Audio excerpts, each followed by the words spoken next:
கெலாங் பத்தாவில் சுங்காய் பூலாய்க்கு அருகே விபத்துக்குள்ளான AS-355 எண்வகை ஹெலிகாப்டரில் இருந்த 5 போலீஸ்காரர்களில் இருவரின் நிலை கவலைக்கிடமாக இருப்பதாக அறிவிக்கப்பட்டுள்ளது. அந்த இருவருக்கும் சுவாச கருவியின் உதவியோடு சிகிச்சை வழங்கப்பட்டு வரும் வேளையில் மூவரின் நிலை சீராக இருப்பதாக தேசிய போலீஸ் படை தலைவர் டத்துஸ்ரீ முகமது காலித் இஸ்மாயில் தெரிவித்தார்.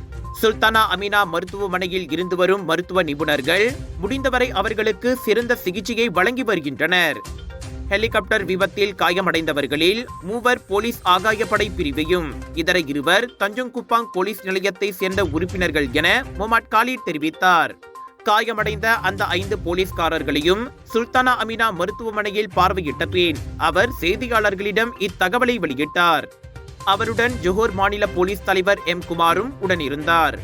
சம்பந்தப்பட்ட போலீஸ்காரர்களின் குடும்பத்திற்கு தேவையான அனைத்து உதவிகளும் வழங்கப்படும் என்பதோடு இந்த விபத்துக்கான காரணம் குறித்த விசாரணையை அதிகாரிகளிடமே விட்டுவிடுவதாக அவர் கூறினார்.